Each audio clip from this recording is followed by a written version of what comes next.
It is volition that I call Kamma. And the reason? Because having willed, one then acts through body, speech, or mind. What really lies behind all action, the essence of all action, is volition, the power of the will. And it is this volition expressing itself as action through body, speech, or mind that the Buddha calls Kamma. And this means that unintentional action is not Kamma.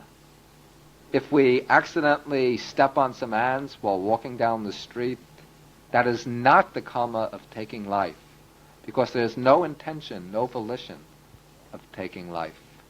If we speak some statement believing it to be true, and it turns out to be false, we're not to blame for the Kamma of lying, because we had no intention of deceiving, of lying.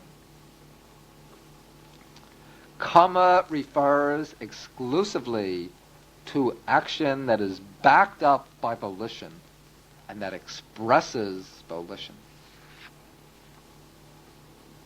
Now, Kamma manifests itself in three ways, through three channels called the three doors of action. These are body, speech, and mind.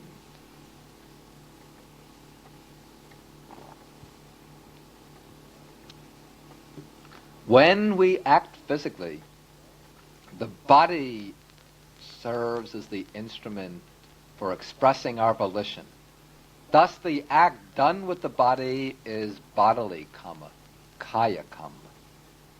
When we speak, expressing our thoughts and intentions verbally, that is verbal Kamma, which is performed either directly through speech or else indirectly through writing, through hand signs, or other means of communication. Then when we think, plan, desire inwardly, without any outer action, that is mental Kamma, Mano Kamma.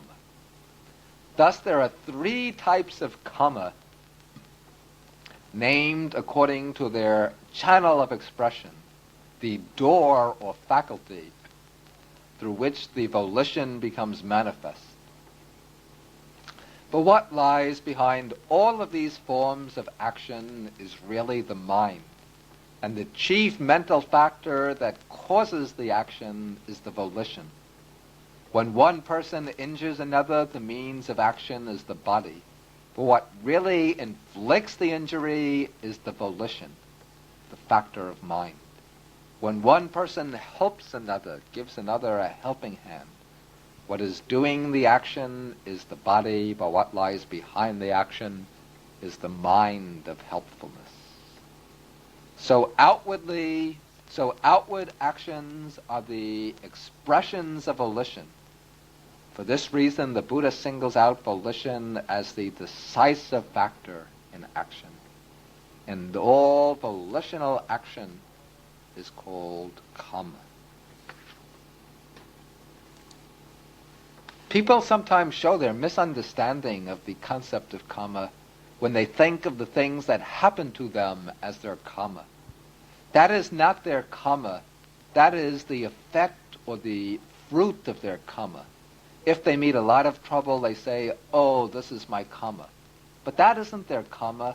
Kamma is the active force, the present action. Many of the troublesome situations people find themselves in come about because of their past Kamma, their past actions. And the misery that they now feel over their situation, that is not the result of old Kamma, though. That is a way of reacting to the present situation.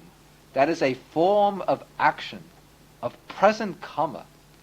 It is a Kamma rooted in aversion, in ill will, and therefore it's an unwholesome Kamma which will produce unfavorable effects in the future, which will only perpetuate their trouble.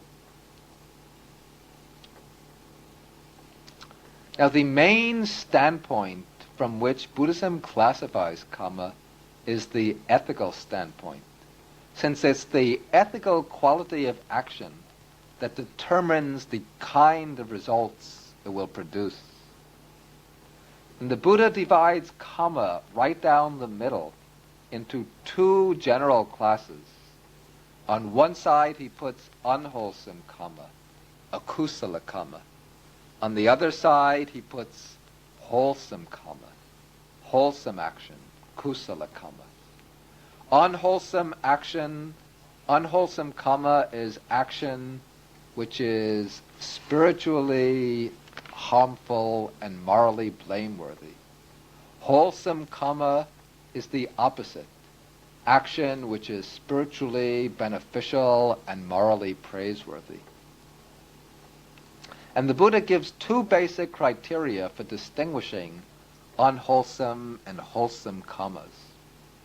One is the intention behind the action.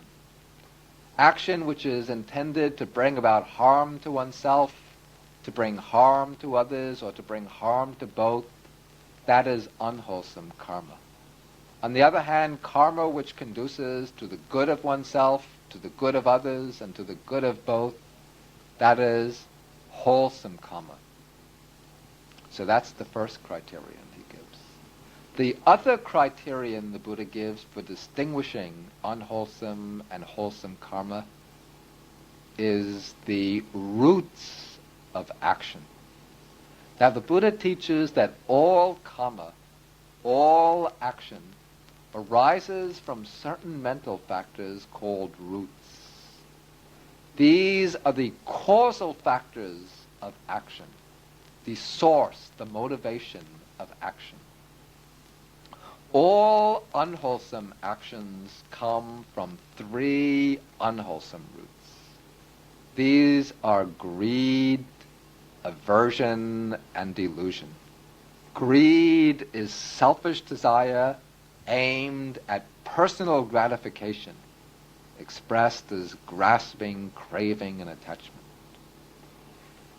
Aversion is ill will, hatred, resentment, anger, a negative evaluation of the object. Then the third unwholesome root is delusion, that is ignorance, mental unclarity, confusion.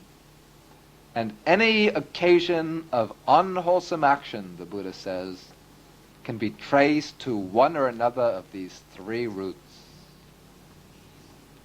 On the wholesome side, we also find three roots. These are non-greed,